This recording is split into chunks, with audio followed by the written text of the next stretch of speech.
In three, two, one. Welcome to another episode of The Gray Stage.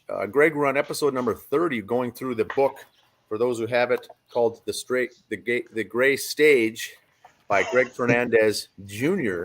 We're going through every chapter in this book, Greg, and this is the 30th episode. We're on chapter number 14, and if you're following along in the book, we're on page 129, and chapter 14 is called Rotten Reviews, and this is part 2, going through the various people that have written or wrote reviews on the documentary, on the Gray State documentary from Eric Nelson. So people write reviews, and many of these are all very good, really, really cool reviews because such a good movie it was. But like you said in the previous episodes, the bullet points, the talking points seem to be the same. It seems to the folks have gotten the memo, so to say, on what to write, what to focus on, and what topics to avoid. Most of the stuff we found out, Greg, is the evidence itself, is the thing that they all stay away from. The propaganda talking points are the things that each one of them go to. They're all directed. They all gravitate to the narrative, the propaganda piece that Eric Nelson has instilled in this movie. And we're going to go through part 2 today on some more strange reviews, I guess, about this and how they all kind of fall into the same trap. Absolutely. It's about to get rotten here. So Rotten Reviews. And the name you get this is Rotten Tomatoes website is where most of these reviews came from. So that's where you come up with the verbiage here for Rotten Reviews. So starting off, Greg, we're going to start on page 129 at the top. This is the review from Alec Wilkinson. And so let's start there for today's episode. Beginning, Alec Wilkinson's article, which seemed to be directly related to Eric Nelson's documentary, did mention Alex Jones, but not in a derogatory way. This is a very thorough and interesting article, a short book in the making. I'm not sure if I would categorize David as dystopian, as Mr. Wilkinson claims, but then again, I do not try to think of human beings in such general terms. So his title of the article was the Death of a Dystopian. That was Alec Wilkinson's article, was in the New Yorker, and it was called Death of a Dystopian. So this got a lot of press, this article in the New Yorker. Going on, it says, unfortunately, Alec falls into the trap of trying to connect David Crowley to an alt-right movement while avoiding the bullet hole in the living room. Wilkinson then told me the reason the bullet hole was not included in his article was because it was not that important. Well, it sure seemed important when I first told Alec about it. He found it strange, and so did his fact checker who called me before the article was published. Then after publication, Alec basically claimed the bullet that killed David was not a big deal. Great reporting, Alec. The article fails to prove David Crowley guilty, which is par for the course in this case. Some people just want to believe the official theory, and they're free to do so. However, the facts of the case do not support their accusations against David Crowley. Now, in the bullet point, in the bold section below, your response in your book, Greg, says, overall, Alec Wilkinson put a lot of time and effort into this article. He seemed sincere when I spoke with him over the phone. After our phone call, I was left with the feeling that this man had not done a lot of research on the case, had not read the 94 pages of police reports, and had not looked at the first 464 photos released by the AVPD. But that is just a feeling. So what we've got here, Greg, is almost a first-class review here written, and I mean that from a viewership. You know, we can mention these different various articles and newspapers and trade journals and reports and magazines, but the New Yorker article was a high profile article that went very in depth. It wasn't just a review, it was a summary of the entire case, essentially, that Alec Wilkinson wrote and published. It was basically their feature story in that episode of the New Yorker, that issue. And like you, I also did get a call back from their fact checkers on staff, asking me with various questions if they were true, false, or could you verify, or could you back this up? And I gave my answers, and they had actually a staff person call to double check the quotes and things that were said on our behalf. Someone fact checked the things that I said. Someone fact checked the things that you said. Our names are both mentioned in the article. I don't know if I talked to Alec Wilkinson myself, but you did, right? Yes, I did. Yeah, I talked to him, then I talked to his fact checker twice. She had to call me back because the first time that their fact checker called me, there was a lot of things wrong, and she was asking me, "Is this?" I was like, "No, no, no, no, no." So it was like whatever they were writing, at least they had that. They had somebody who was monitoring it. So I was even a little frustrated with that. It's like, well, I just talked with this guy, and what he's quoting me as saying, what he's saying that I said is not true. So the fact checker did have to come back twice and clarify. And it was even after then, it was kind of like, well, whatever, just write whatever you guys want to write, because you're obviously not listening to what I'm saying. Like I said, you don't care about this bullet in the living room, or this bullet hole in the living room ceiling, which to me is a big deal. Correct. And so I just finally just was like, well, whatever you guys want to do, just do it. Because And that's what my response was, the same way. Answer the questions, make sure they got what I was saying correct.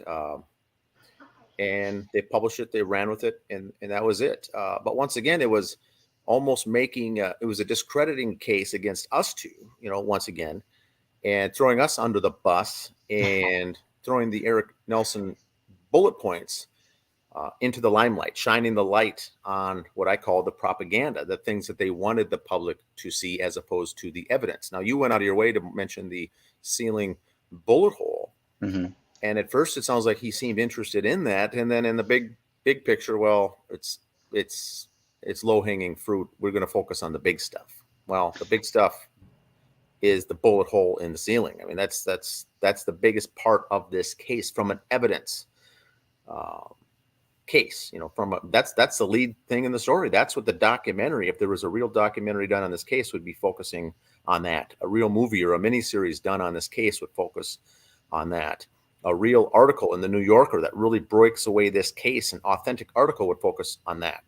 So Alec Wilkinson, it really seemed to tie in together. And after reading it the first time myself, my opinion was that it was directly tied to, or it was a companion piece meant to go along with the Gray State movie that Eric Wilkinson did.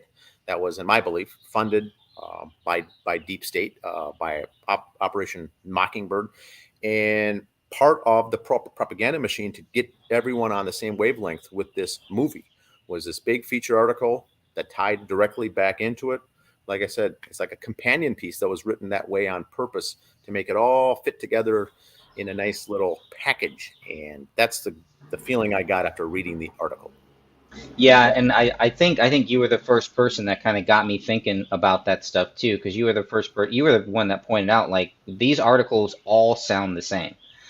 And it's like, and all these people are all saying pretty much the same thing. They're tweaking it a little bit, but I do remember that really stood out to me. And then I think maybe it was Anne or somebody had actually found the quote where Eric Nelson actually says that yes, they are tied. These two things are tied together, I believe, right? Yes. And so the general public, when you read it, you think that these are independent. A filmmaker did a movie, and then a writer, a very good writer. In fact, Alec Wilkinson has some very good work done on his resume, so to say, for the works that he's done over the years, writing articles and being published. It appears that he went and did a review on this case and wrote it and published it, and Eric Nelson did a documentary on the case, and they just happened to kind of line up. Well, like you said, Anne looked into it, and they were working kind of hand in glove to make this come out. And maybe it was done around the same time as the movie. They waited, got the movie out, released that, and a few months later this article comes along. Or was it a few months before? It was within a couple months. To look it up. Yeah, and it's a nice little tie-in. And it's almost like what we said. It's almost too good of a tie-in. It's almost too good. It's almost too perfect. It's almost too neat. It's almost too clean. And so when you have things like that, when you get into the world of propaganda and you start understanding how propaganda works and how these seeds seeds, according as far as lies, how these seeds are planted.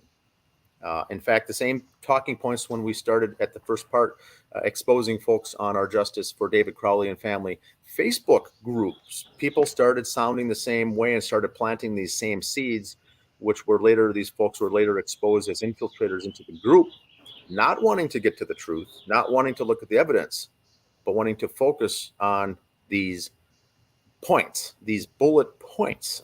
And so that's where you can identify when someone's working together here to get the same types of themes. The themes that were coming out were all lining up. Now, I do agree that Alec Wilkinson did put a lot of time into this. We've seen reviews written from people who just simply watched a 90-minute movie, wrote up a review, and published it on Rotten Tomatoes. That's one thing. But Alec Wilkinson put together this whole kind of a comprehensive article. Like, and you had written that it's almost like a short book. It's a book could be written about this someday as this article as a prequel or something for a subsequent follow-up book. Really did a lot of work. But the three things that you can tell by reading the article: didn't look at the photos, didn't read the police report, and had not researched the evidence of this case. Maybe read a lot of articles. And maybe read a lot of these other articles and other reviews and watched the movie and things, but it wasn't getting to the gist of anything, I don't think. Right. Yeah. So it actually came out in April of 2017. This is when the published. I think you sent me this actually, Yes.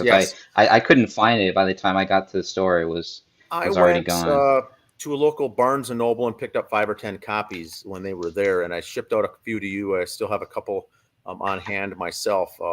As evidence, as we'll call it, I guess, of the propaganda. So when you get an Eric Nelson guy do a documentary of this length, of this in depth, with the hours and hours of footage and all of the things that went into to basically railroad us and go after David and also Comel as being both the bad guys, it's fair to say the propaganda was not just a by accident. This was a paid piece. I think he was paid and assigned to make this documentary in a certain way, and was probably paid handsomely for it. Now, Alec Wilkinson, I think the same thing. After reading his article, this is not just by happenstance that he went and wrote an article about this to get it published. This was following a very specific beginning, kind of a body and a conclusion of an article that all he did was kind of fill in the pieces in between and send it out there. Therefore, my conclusion for this also is Alec Wilkinson, for this assignment for writing this article, was also propaganda, was also paid. This was not just him writing an article on behalf of the New Yorker as part of his monthly annual salary. This was not just him doing his piece. This was a special project that I do believe, in my opinion, that he was paid separately for to do this, not necessarily by the New Yorker. This is a piece of propaganda, in my opinion. Yeah. Yeah. So if this came out in April of 2017, this would have been a couple months before. So it planted the seeds. It planted all did. the seeds that they wanted us to see, that they knew in the movie that when it came out in Christmas or November of 2017, when the documentary came out. It kind of solidified folks' thoughts on that based on what was in the New Yorker article.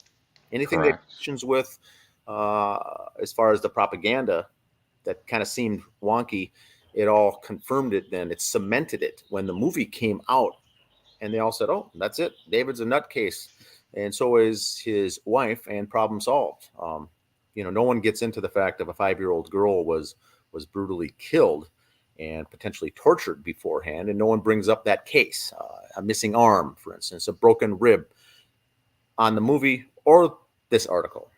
These are the things that stand out to me. Absolutely. Yeah, and like Dan was saying, and I'll just see if I can make this a little bit bigger, but yes, on the New Yorker article, it is right there on the cover, Death of a Dystopian Filmmaker by Alec Wilkinson. And so it's right there on the New Yorker, and look who's on the cover. Look who made it there. They're making fun of Trump right there on the cover. Heavyset guy playing golf. It's just, that's a propaganda machine. And we know too now, when we get into Operation Mockingbird, for those who are familiar with the paid people that came over after World War II, that the U.S. hired to write propaganda pieces to fix the narrative. This goes back a long ways now, many decades, when the CIA hired these folks. The New Yorker itself is another propaganda publication. Now, do they feature real live good articles now and then? Yes, but the publication itself is like the USA Today. It's like the New York Times. It's like the Washington Post. It's like the USA Today. These are all, if you take all 5 of those newspapers on any given day and read the headlines, they're basically the same. Yeah, they got a hit. They even got a hit piece on Tucker Carlson and a hit piece on Tucker Carlson. So there you go. That's and folks read this stuff, these high profile magazines, and think, well, this is really, I'm reading some educated stuff, some experts in their field. This is like watching the hosts on CNN on a nightly basis. They are not the experts. They're being paid to brainwash the unsuspecting public, just like with the New Yorker magazine. Now, I'm not saying that, Greg, as I'm being defensive about an article that's written negatively about us. I'm not saying that. I'm not defensive about that, because we figured that was what was probably going to come of it. The fact is, it wasn't surprising, because we knew that in the first place. And I've made many, many posts on Facebook and social media about the New Yorker well before this article came out. This doesn't just put me in a sour grapes here with this publication. The New Yorker is a propaganda piece. That whole publication is. And so, rightly so, with an article like this, add to the mix. That's all I've got for that one. Anything else, Greg? This article here is in the New Yorker. This would be the April 10th, 2017 article. I'm not sure what episode or if they have, but this is on page 22, and it goes all the way to page 28. So it's like six pages with three columns, very small writing and everything. And people probably know this this piece here that they have there of David in the hoodie, hoodie, like he's Antifa or something. It's like almost like an article they're doing on a school shooting or something. A bad guy. Yeah, they're making him out with the dark colors to make it look like he's the bad guy. Putting the title "Death of a Dystopian." Ooh, juicy stuff. David Crowley was a clean-cut, ate healthy, drank healthy foods, worked out, kept his body in shape, and now you're getting a lead article about this nutcase, allegedly. Very high IQ also, David Crowley.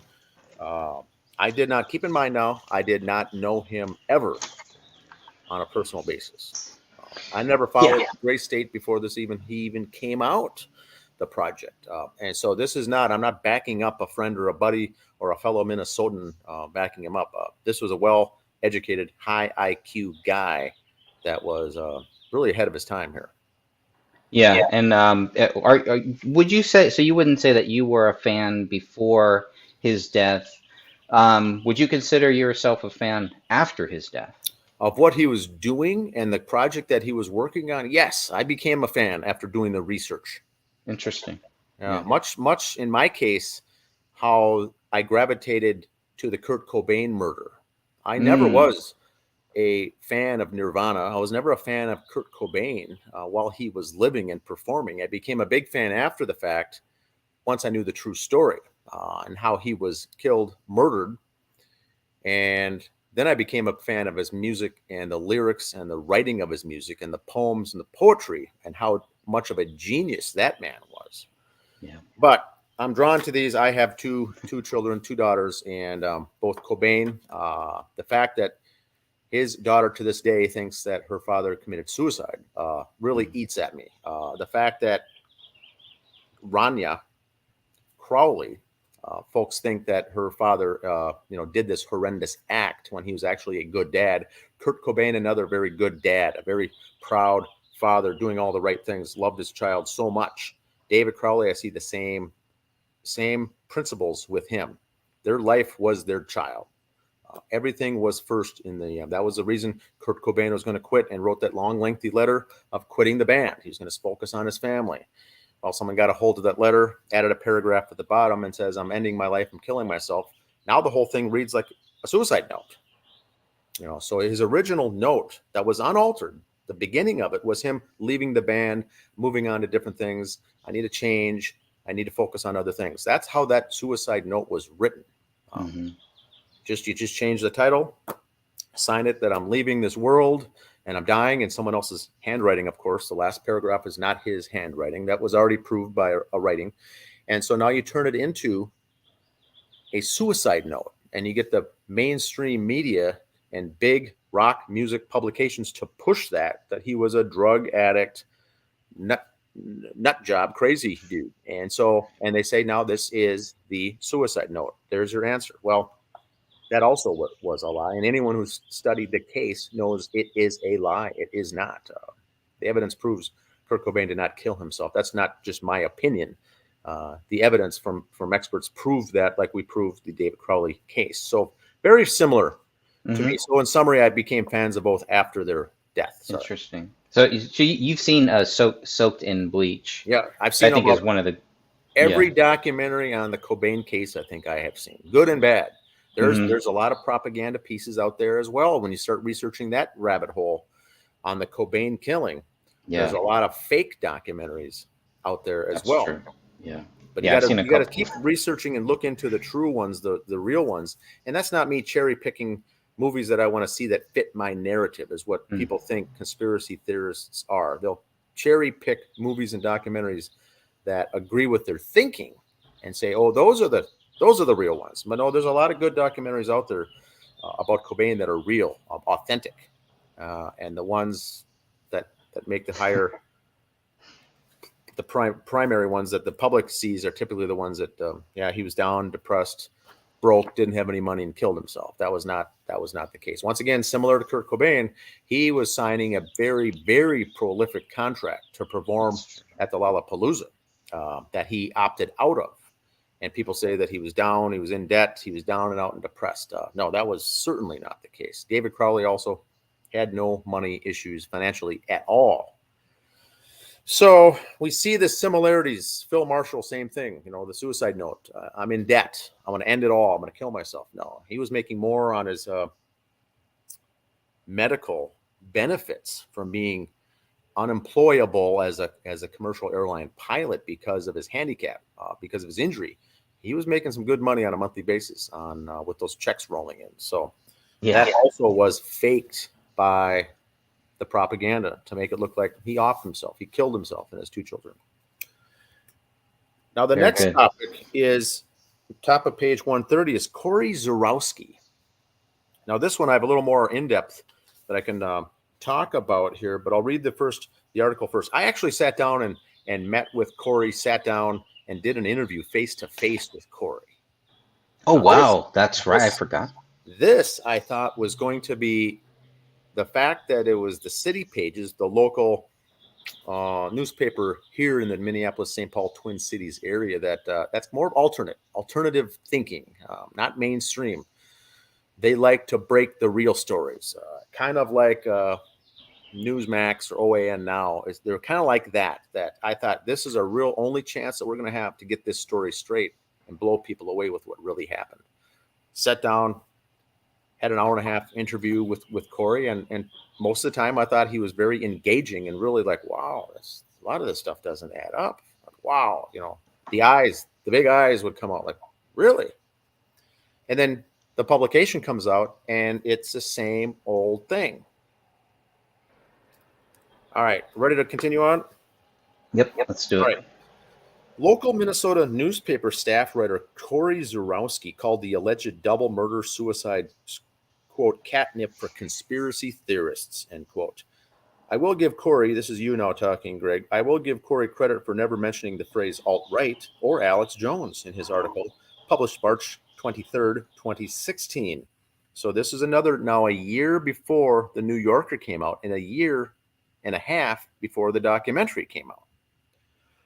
This is 2016, this was published. However, it is a shame he avoided the most important thing I could ever relate to the City Pages staff writer. Zorowski conveniently forgot to mention the bullet hole police missed when they entered the house on January 17th, 2015. Once again, Greg, right on the money. Never was this mentioned. It wasn't mentioned and then never addressed again. It was never mentioned. Yeah, and it's so interesting to see these guys where we tell them, and we purposely told them. So here we have Alec Wilkinson, Eric Nelson's group that came to my house or to my mom's house, and then Cory too. It was very important to make sure that they all at least knew about this bullet hole and to try to feel them out to see if they even cared about it. Because if they didn't care about this bullet hole, that was going to tell me a lot, and it was going to show me that, you know what, maybe they're really not serious about this case, whether they agree with the bullet hole or not. It's like, this is a big deal. And then you have the bullet that flew out of the carpet when the cleaners were cleaning. So you have two very important bullets there. And I really just focused on item 57 at this point. I should have asked them about the other bullet too. And I don't believe that I even knew that. I don't know if I had the DNA or any of that stuff at this point when we talked with them. So You're right. it's pretty interesting stuff. This is 2016, so this is just now a year after the crimes and the bodies were discovered in January of 2015. This article came out in March of 2016. So this is one of the first big pieces that were article that was written pretty in depth, and not just a couple paragraphs. Once again, this is a 3 or 4 page article in this printing.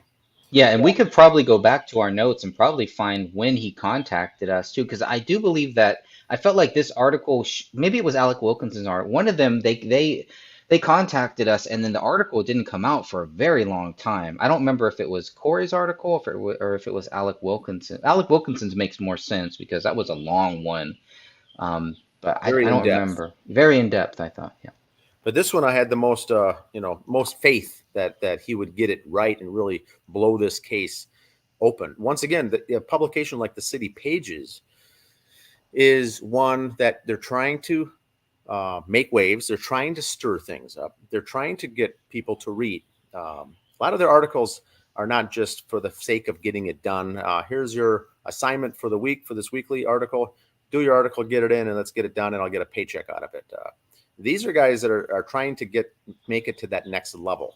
They're introductory, sometimes beginning journalists, using this as a first step out of college or out of their degree, and then to get a job, a higher paying job later. It's more introductory. So I thought we had a chance here because there's very low propaganda probability with an issue of the publication of the City Pages. This is really your non-propaganda. And Cory Zurowski, in my mind, is one of those that probably more than likely was not paid anything outside by propaganda to push this. This was just a legitimate guy doing his job, writing an article, I think, that happened to get it all wrong. But I think he did it in good faith. Now, it could be totally wrong, but I don't believe there's propaganda in this piece at all. But let's continue. Sure. This is Greg talking now. I expressed to Cory the importance of the bullet hole as it led to the bullet police alleged David killed himself with. Police would not discover the bullet until their third call to the Crowley house 1 month after the murders. It was a shame Zorowski avoided such a crucial piece of catnip. I still wonder why he avoided the issue. How can one claim to write a fair and balanced article without mentioning the bullet that killed David? Now, the only thing I'm going to say here is, Greg, he may have had or may have written a very large article here. It still has to get through the editors and the censors and the editor approvers to what then ultimately becomes the final product, finished version that makes the press. So once Cory submitted the article, I'm still open to the fact there's someone there on that staff that was purposely assigned to strike out certain paragraphs of his article to clean it up and to avoid such topics. I'm open to that happening, and Cory not being collateral damage there with the not making it into the article. But the finished product does seem to be censored, as you say. Very important topics never made the final version, and someone has to go through and proofread and edit and then approve the final version to make it in there with enough space and enough talking points, and that those kinds of things could be stripped out. That would be the one thing if I got a chance to talk to Cory Zurowski today, years after, to find out how that took place. What percentage of his article made it to press? Was it 75%? Was it 80? I don't think it was 100% because he would have had those things in there, I would assume. But you're right. You point out the fact that these are crucial pieces not included.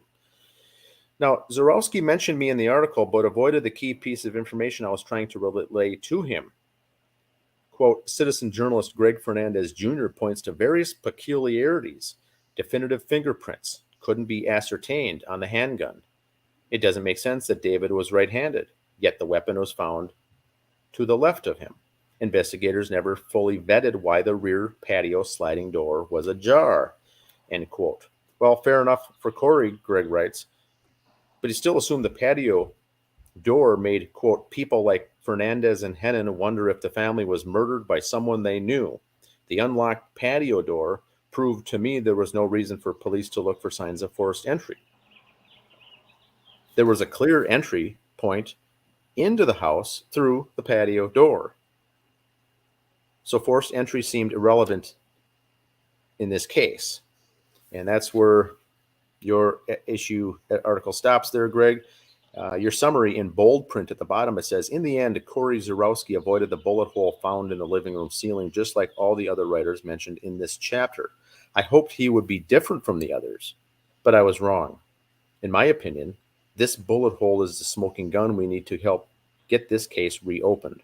I was surprised when so many people in the media avoided this crucial piece of information. So good point, Greg. Once again, we know there's censorship in the media. Whether someone at the City Pages censored that out and filtered that information out before it went to press could be. Maybe other people wrote about articles in the Crowley case that made, there was an article in People magazine, other articles about the case. Were those two or also filtered out by higher ups to ensure that information does not get out there? But who knows? It's interesting that he didn't. But I liked Cory. He was a younger author, had younger kids. His kids were very Minnesota here. So when I talked to him, his kids were very involved in ice hockey and going to lessons and training to play ice hockey and getting better on their skates because they were younger children at the time. So he was a young dad, a young husband, and I felt I connected with him on some respect as far as getting the true story out there. But many times, like I said, he had the big eyes, like, wow, really? That's what happened in the case? I said, yes, look it up, research it, whatever you want to do. And none of those things were in the article.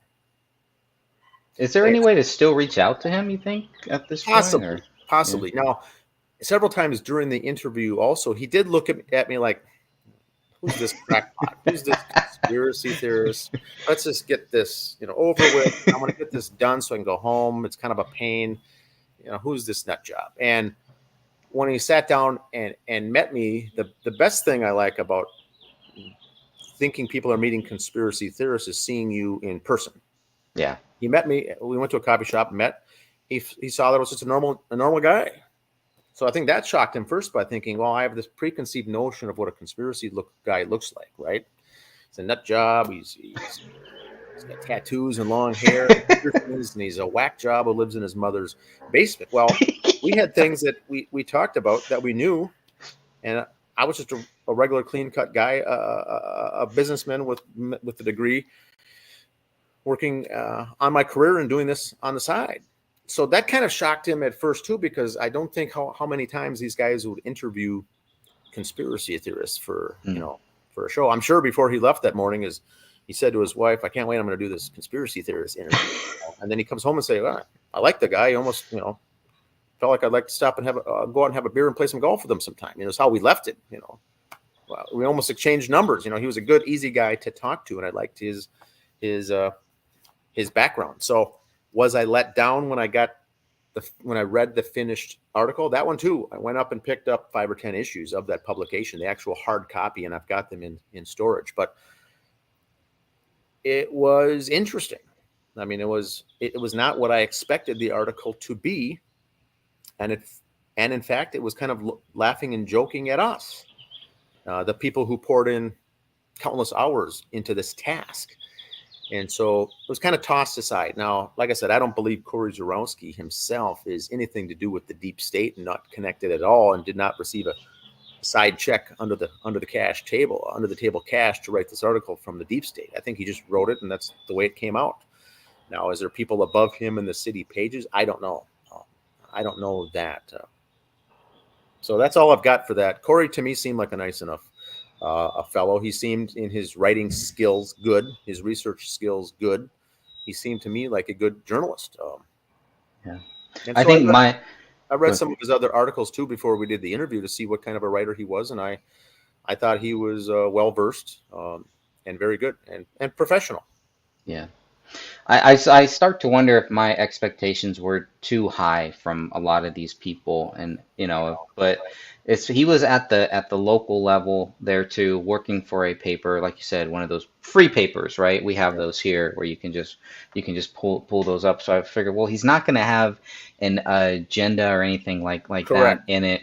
And I'll have to go back and actually read it. I actually thought that I had it next to me, but I don't have the newspaper article next to me here. I know there's probably a digital publication out there, but I think he may be one of the. I mean, Dan, when you think about everything that we've read from everybody so far, including the People article and every other article, if you had to choose, would it be Cory's article was the most fair to us, the most balanced article? I would say I'd have to go back and read it. I would have to say that it was. He got a lot of things wrong. He also got a lot of things right.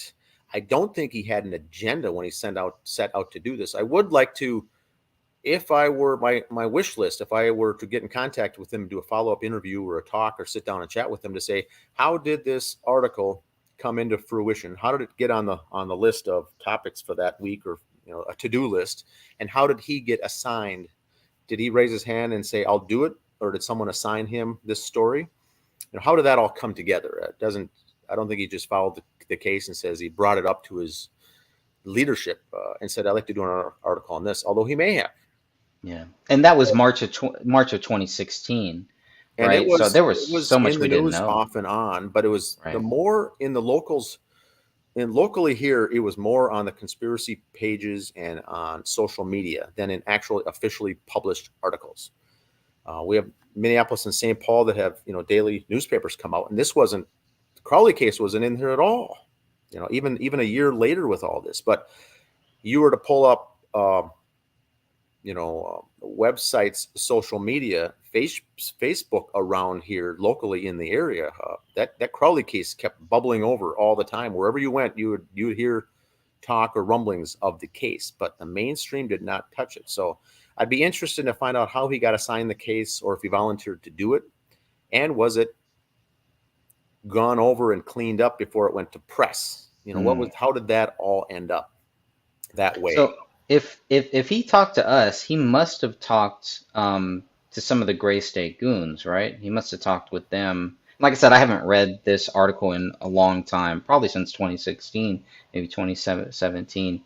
But I'm assuming he also talked with them too, and he could have talked to them. The neighbor Judy Prochnow. He could have talked to the Gray State guys, some other people connected with it, and that could have, if that's the case, then that would have swayed his thinking as far as they were all out to get us as well. So that would have dampened his trust level, with us, or her credibility, so to say. But sure. That could have been the case. And I'm sure by the investigator that he is and the journalist that he is, he probably talked to many of those. Now, when we talk about guys locally like Tom Lydon from Fox 9, that was a propaganda piece. That was something that someone was paid to do. That was not authentic journalism. What Tom Lydon did, that was disgusting in your face, I think. But Cory Zurowski, I think, made an authentic effort to write an article about this topic with no agenda, I think. Yep. All right. The next one is Mitch Heil. Let's go to Mitch. Mitch Heil, bottom of page 131. On September 26th, 2017, Mitch Heil returned to the Dutch and Royce show to share his thoughts on Eric Nelson's documentary, A Gray State. Heil was seated in the front row during the film's pre-release screening at the Walker Art Center in Minneapolis, Minnesota on September 21st, 2017.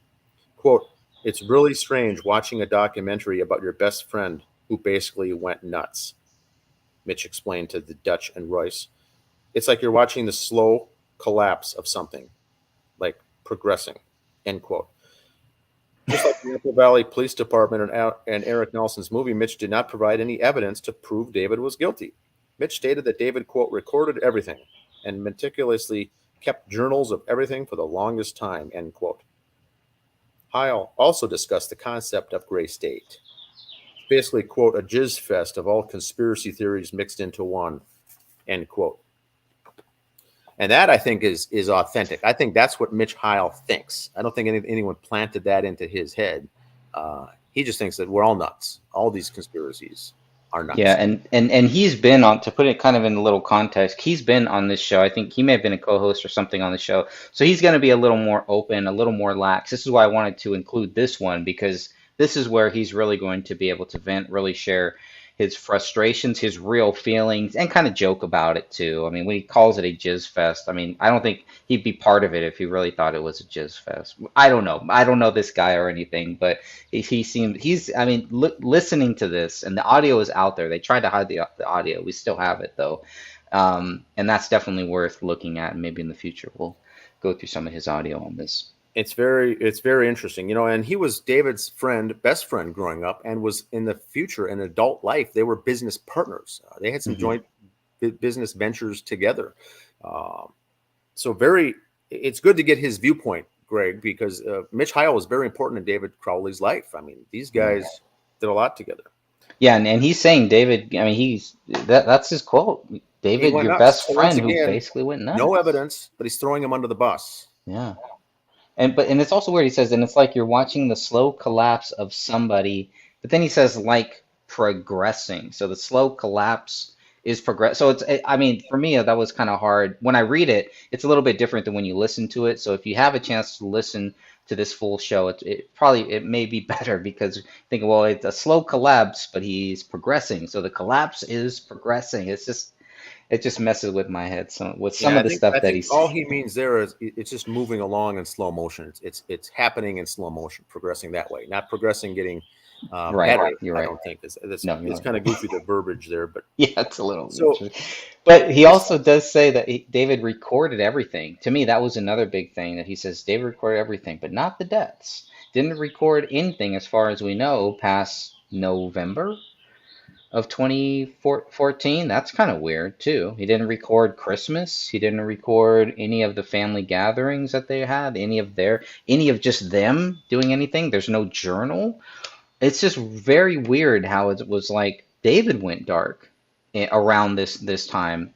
Or was this stuff taken out? Is there more video that David was doing? Was he really recording around Christmas time, and that just got deleted or something? It's just weird how he would say David recorded everything, and he meticulously kept journals of everything for the longest time, except in those last months. I don't know. That bothers me. Well, the interesting thing is, like you said, Greg, the last months would be the David Crowley's meticulous notes about how his friends and business partners have betrayed him, and he's exposed them all as the snakes within his group. So if something were to be gone, moved, deleted, altered, or scrubbed, so to say, it would be those last months. So that's also very convenient. David knew it was the very people closest to him that had been exposing themselves as the very snakes that were out to get him. So, of course, those things would be removed. I think of the Facebook post on his personal page that David says, "I'm looking to get new folks in my group that are responsible, trustworthy adults, and I'm switching it up as far as the management of my team. I'm mixing it up." And that's the post that's gone. Not from the Gray State Facebook page, David Crowley's personal Facebook page that no one had access to, or no one should have had access to. His page. Who deleted that quote? Right. And why I think that was very important that one was missing, because what we could hypothesize here is that the last few months there were journals of meticulous notes. There was audios, there was recordings. Those are the things scrubbed because it doesn't fit the narrative. And once that post on his Facebook page people started looking at that saying, well, this doesn't line up with anything that happened, of him going dark and him going depressed and him being broke and without a contract and no money. And then the very next day, that post is wiped out of Facebook. Right. And there's something that kind of coincides with that with David's journal. When the police said the journal ended in September, we get the journal and it ends in November. So we don't know how much could have been scrubbed, how much could have been taken out. There's not a finite line, an end line where things end. It's some things end in September, some things end in November. Our question is on a show like this is, did it ever end? Was there notes up until December? Was there notes up until Christmas that were just not lending to the narrative, so therefore they had to be destroyed and removed? That's what we're getting at here, because things don't add up. That's right. Now, Mitch was joking about the murders right after they had happened. It was just how Mitch dealt with his friend's tragedy. It's normal for him. That's just how I cope with things. Mitch then clarified his role in making the Gray State movie trailer. Quote, "It was just the three of us. It was me, David, and this other guy, Danny Mason. I did the camera. I did props. I did makeup. I did lighting. I did producing things. I did set design. Basically anything other than being the director are things that I had a hand in at one point or another," end quote.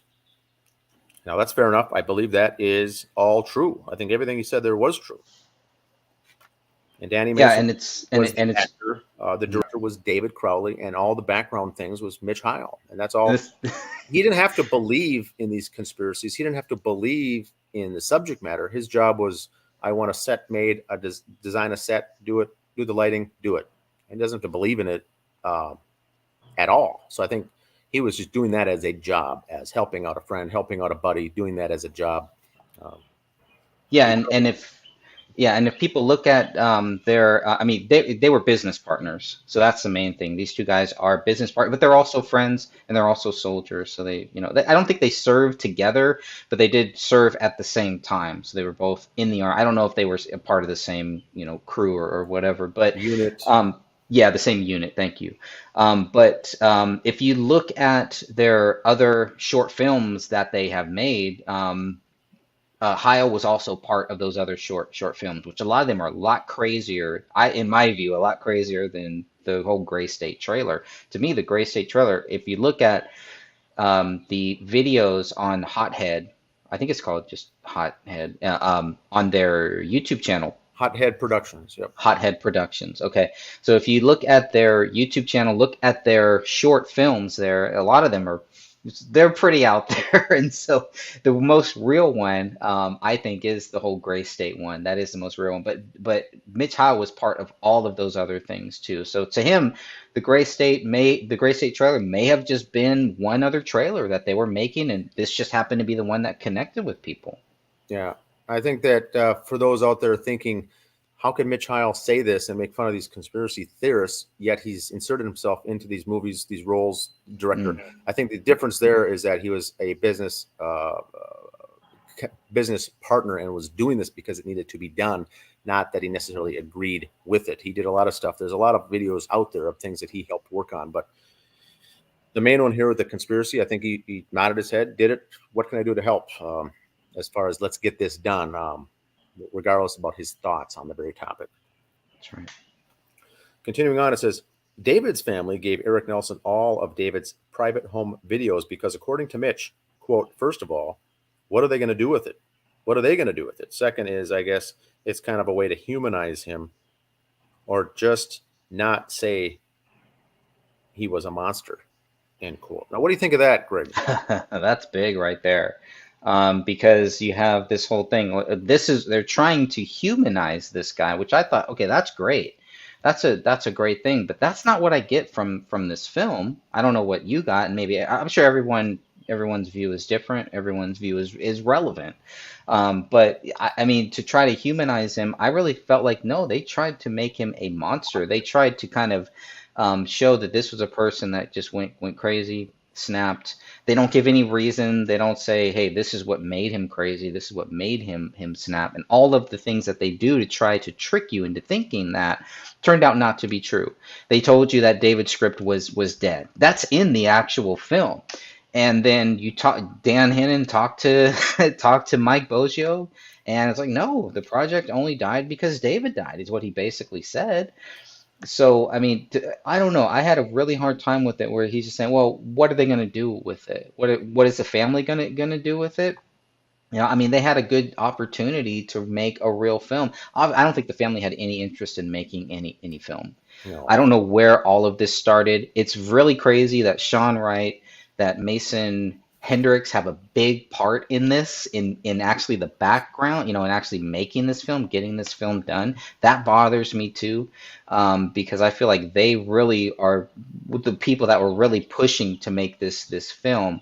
And if they wanted to make David, if they wanted to humanize David, they had a great opportunity to say, you know what, guys, this is what the police say, but we don't know.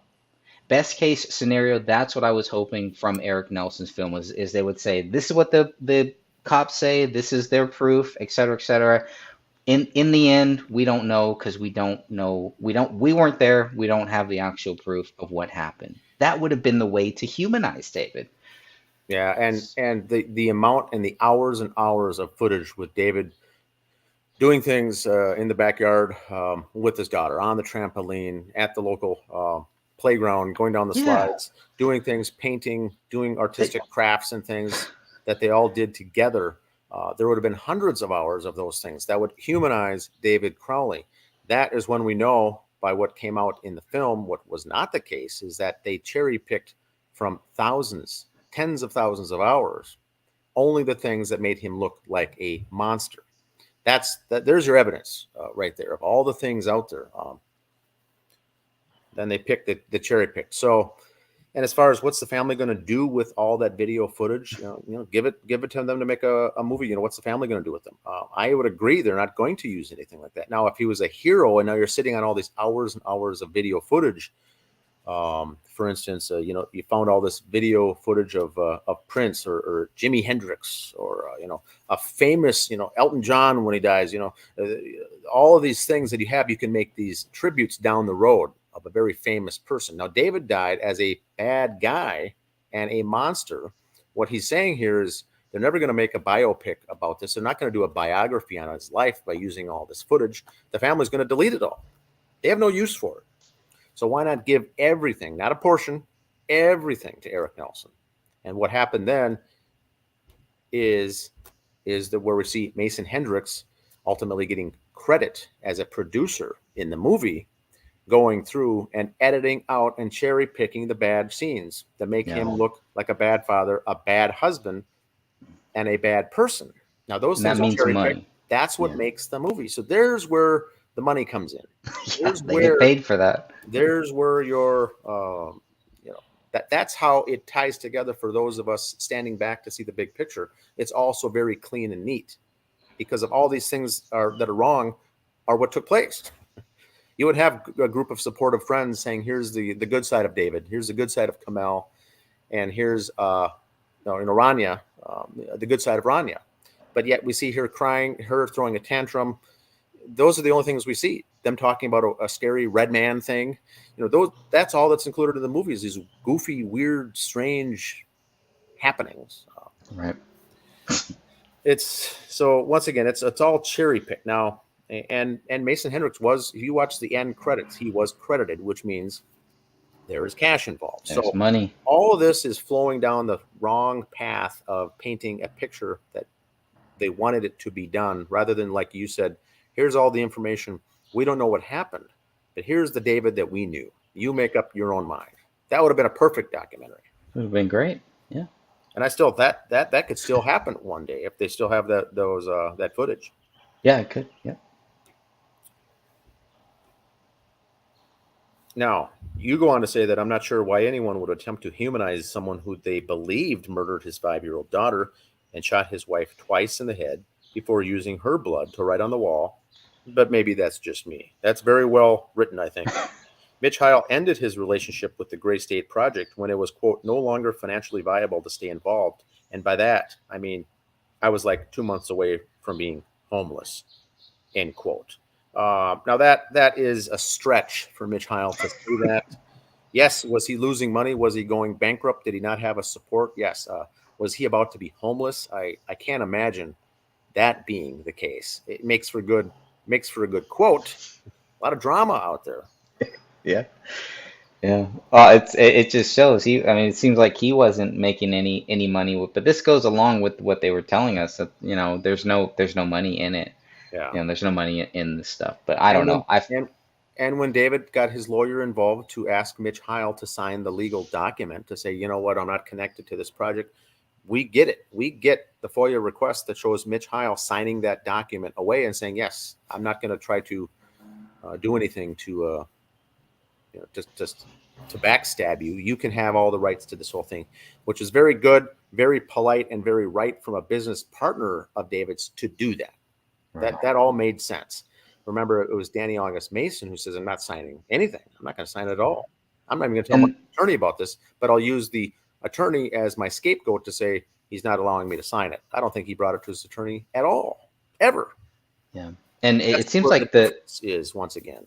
And it's the same contract, right? Because we have both of them. They look like almost exactly copy paste. The same contract. They were exact documents, just with blank names, blank lines for the names and the dates, and they filled them out, signed them, and mailed them back. Everything else, that contract, that document was just a generic document that David's attorney suggested that they sign. They didn't even need to have that signed to move forward, but it was to help them get out of potential legal problems in the future, to have that done ahead of time. And that's what stalled everything. That one document that Danny August Mason refused to sign. And then Heil signed it outside of David's house. This is at a point where David is not letting people into their house. It seems like after August, after Ranya's birthday, there's really not a lot of people that are allowed inside of David's house. So it's not that uncommon. It's not like, oh, David didn't just let Kamel's sister in. He wasn't letting anybody in. His friend, his very close friend, his childhood friend, his business partner, and a former soldier that, also served this country too. He wasn't letting him in. So to me, it's not that big of a deal where they say, oh. Very consistent. It's very uniform. Very consistent as far as David Crowley's behavior. Yep. Whereas the official narrative makes it sound like it's very bizarre. Why he wouldn't let his very own sister-in-law in the house in October. That's true, but he also didn't let anyone else in. So continuing on, from Heil's perspective, it says, David was focused on the Gray State franchise, and there were no outside projects to bring in any revenue. Another reason Heil left the project was because he told David, conspiracy theories are so fucking stupid. I don't mesh with this whole movie, so I can't do it anymore. End quote. So now this makes sense. Mitch is being honest. He's not a conspiracy guy, and he's saying, you can go do this all you want. I just can't go forward with it because it's lunacy, So he gets out of the whole thing. And I think that's fair enough to say. Mitch also pointed out that it was normal for David to disappear while writing for weeks at a time. I think this is a very important point, regardless of where you stand on the allegations against Crowley. A very important point. Why do you say that, Greg? I just noticed a typo that I had there too. I was more focused on my typo than HEI. But yeah, so this is a very important point because we had been told, hey, David was, he would. This was something that David always did. When he was writing, he would distance himself from people. So the fact that he is now, as of September of 2014, he is basically being tasked with coming up with a treatment for a TV series, which is completely different than writing a script. Writing a scripts are fun. I enjoyed writing scripts for many, many years. I find them very, very fun. I love writing plays. It's pretty much the same thing. A play is a little bit different, but it's a fun process. Writing a TV series, though, I mean, that's a whole nother thing. Like, you have to do research. You have to really understand, what are they expecting from the TV series? How many series are you going to do? You're writing a pilot for a TV series. It's a lot different than writing a script. This could have been a whole nother world for David, and maybe that's why we don't have maybe he never actually wrote anything for this TV series. He was still working on, well, how do I even do this? How do we Yeah. even make this here? To write a treatment for a TV series, not that the big of a deal really, but it takes time, and you need to be able to just sit in a room for hours, for days, sometimes for weeks, sometimes months too. Some writers, they spend months just like, I'm gonna spend four months, and I'm just going to separate myself from everything and just write this stuff and just write. So this was a very important thing where Mitch Heil says this is normal for David, because we have been told that this was not normal, that David was distancing himself from everybody. But part of the reason why he was distancing himself could have been because he's in the writing mode. And that's a very creative, that's a very artistic, creative background that a lot of people do, and they do that kind of a thing. Now, once he pulled himself out and did his focus, is where we start seeing this narrative of the Shining episode come in, the movie The Shining with Jack Nicholson, where he secluded himself as a writer and then went mad in this hotel in Colorado. That's where we started to see some of this Shining elements. I didn't even connect that. Thank you for that. They connected it with that, saying this is what David Crowley did. He secluded himself so much that he ended up going mad. That's what the Gray State guys wanted us to do. And if you watch the movie The Shining, that's exactly what happens. This is what they're pushing. Right. Alec Wilkinson, Eric Nelson, and Cory Zurowski, they're all going with that narrative that he secluded himself away as a writer, went mad along the way, and it flowed through like the movie The Shining. And that's why I've said that so many times, because that's what they're trying to get us to believe. A normal general person in the public has seen the movie The Shining. They can relate to it and say, oh, yes, this must have been what he did. And they get that. They get the similarities and the symbolism of all this. That's why they shoved that down our throat, that narrative that he was distancing himself. But like you said so clearly, when an artist does that, that's what they do. They just pull away. They lock themselves away. They write, but they don't go mad. That's a movie. That's a movie that takes place. So that's what they're trying to get us to envision. That visual of Jack Nicholson in The Shining is what they tried from the very beginning to get the general public to see. So they watch the movie, they read the articles. The general public says, "Yep, sounds to me like The Shining." That's what happened. The guy went nuts. He's a nut job, and end it. But then the people coming to our Justice page are the ones that see the articles and the documentary, and they say, well, no, they're trying to do too much propaganda here. And they end up on our page because they can see through the BS. That's why the critical thinkers are drawn to our Justice group. The normal public, the brain dead public, don't get it because they don't understand. They don't see it. It's the final page here is, then Heil said something I strongly disagreed with. He stated Eric Nelson's film had, quote, two hardcore conspiracy theorists who still think that David was killed by the government in this documentary. They were doing a Skype session back and forth. All the filmmaker did was let them talk to each other over Skype and show how fucking stupid they are. He didn't even have to say anything to them. It was pretty funny, end quote. Now, Greg, that's us now, right?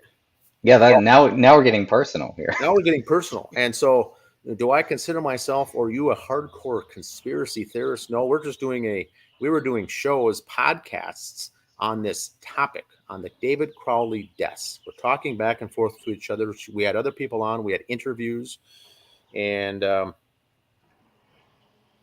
was it. I think he's talking about when Eric Nelson was at your house and when Robert Erickson was at my house or my mom's house, and he couldn't even get it right. He called it a Skype session. It doesn't matter. I think we were doing Google Hangouts or something, but whatever. Those are we were on small and fry. doing the show, and they said, let's start the show, because that's how it was said. That's how it was. Remember, that's how it was pitched to me, to say, let's get you guys on because your podcasts that you're doing on this topic is gaining such national traction and international traction. You're potentially solving the case. We want to do a movie on you guys. Is how it was pitched to me. Interesting. That's how it was pitched to, that we would be the stars of the movie because of what we're doing, exposing the truth versus all these conspiracies out there versus all the propaganda out there. And so that's how it was pitched to me, that made my alert go up to say, we can really make some waves if we get ourselves in a documentary here, not for the purpose of us, but for the purpose of the story. Once again, there's folks out there thinking that you and I, Greg, want to become famous and get rich off this poor family's deaths. That's not the Right. case. Right. You're giving a book away for free, and I haven't made a dime on any of this, so that's not the case. But I thought it would really help expose this case and take it to another level. Yeah. When it turned out that it wasn't, and they were using us to kick to the street, it did just that. We were the idiots. But it also brought in the famous quote of "No press is bad press." Right. Yeah, you're right. For us, being on that show even shed in a bad, poor light as discredited that they're trying to do, really got people to come up and join and find our page, do searches on our names to find out what we were, how to contact us and get further interviews and whatnot. And that's why I think we're able to get these high profile interviews with the right people, the correct people, Mike Boggio and the like, who were never interviewed for any of the articles, any of the movies. Wouldn't Mike Boggio be your executive producer, contract movie guy that you'd want to talk to first? I'm speaking to Eric Nelson here. Wouldn't that be your first guy? Alec Wilkinson.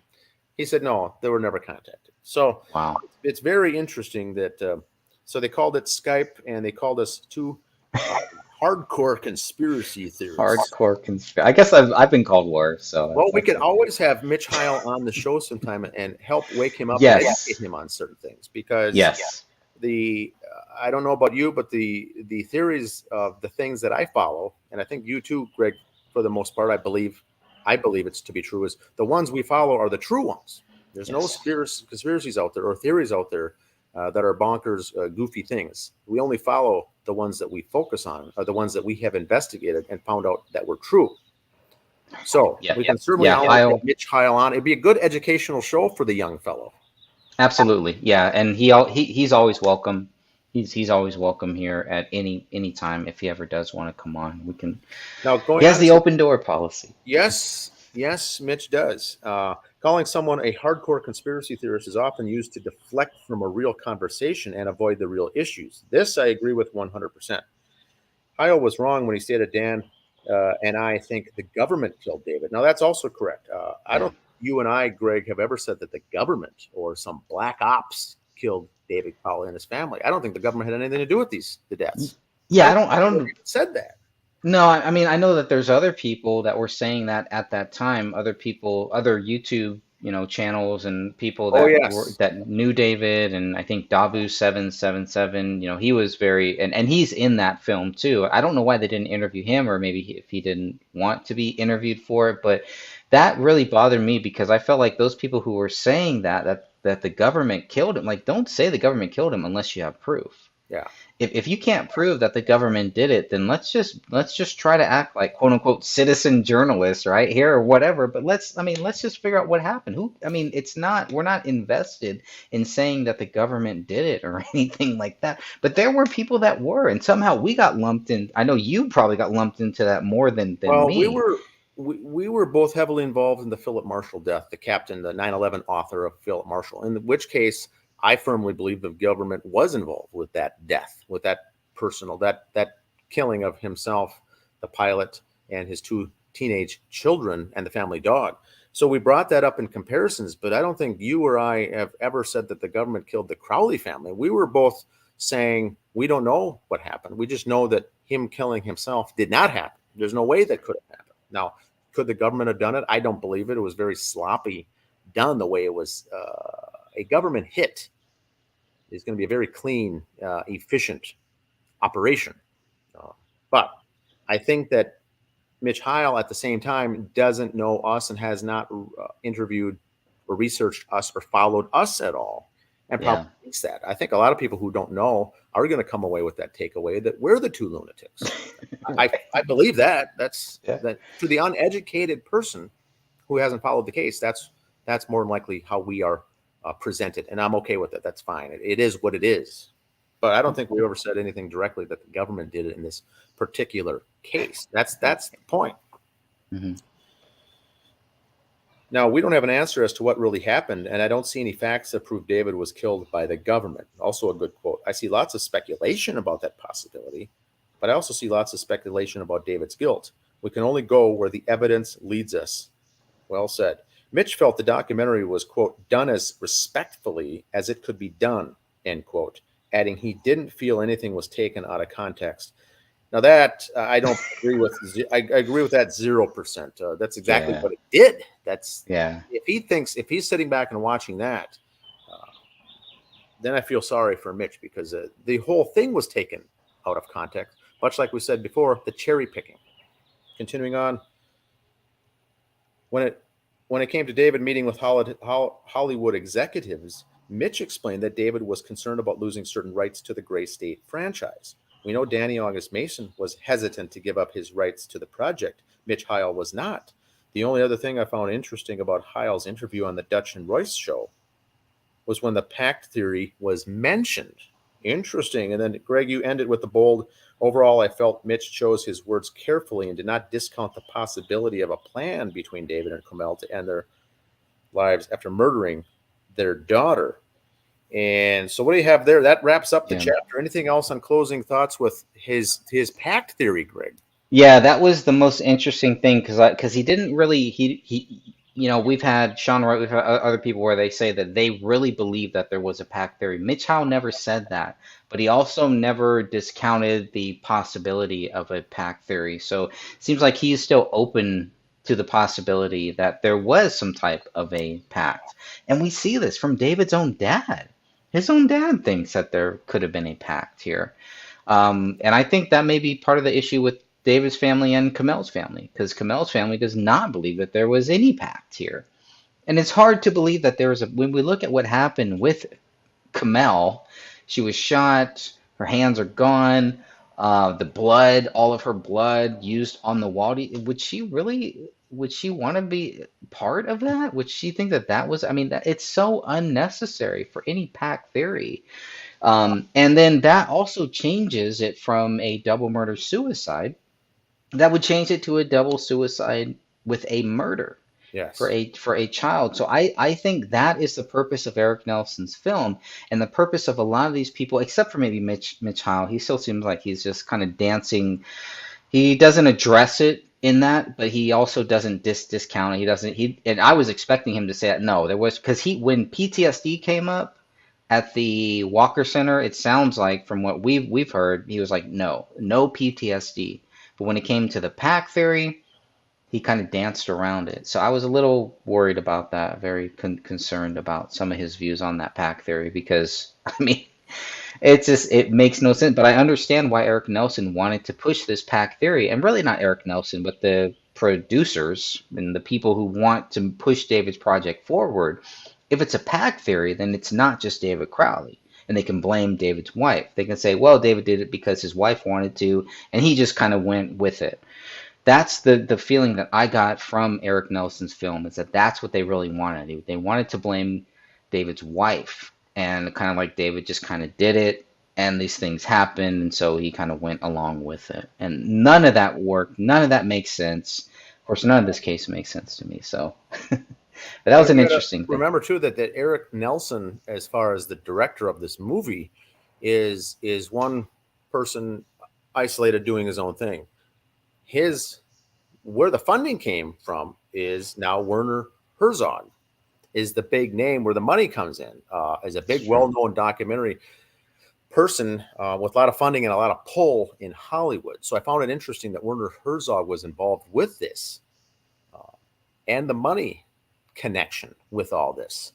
And so although we talk in a negative light about Eric Nelson, we have to keep in mind that he's also a puppet or a pawn in the much bigger scheme. Eric Nelson is not the one driving this narrative. He's pushing it, and we know he's pushing it, but he's being assigned to do so. This isn't his baby. This isn't his project. He got assigned this project. He was given the money to do so, and the result was a desired result that was given to him that he just had to follow through on. I think he is a puppet or a pawn in the much bigger game here under the umbrella called propaganda. Eric Nelson is still a bad guy because he's part of it, but I don't think he's the one driving it. He was assigned to do this by the higher ups and got paid handsomely for his efforts here.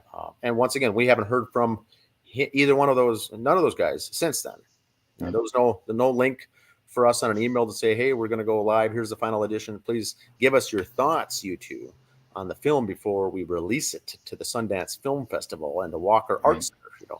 We were kept out of it on purpose because they knew that we would know ultimately that they railroaded us if we saw that preview, much like Mr. Alam, when he saw the preview before it came out. He says, oh, no, this is not going to fly. You guys are screwing with their family now and making it look like Kamel's the bad guy. And so they pulled themselves out of it. So they knew they couldn't do it from us as another liability in the film. And so That's right. All right, that's all I got. That's all I got for this one here. We'll come back next month, August 1st, and we're on to the Hollywood. We're going to take a quick trip to Hollywood. That's the next chapter, I believe. So that should be fun, Dan, because you're going to be a big part of that one. That's going to be fun. Yes. All right. Thanks for your time, Greg. All right. Thank you, my friend. Always nice chatting with you. Until next time. All right. See ya. All right. God bless you all.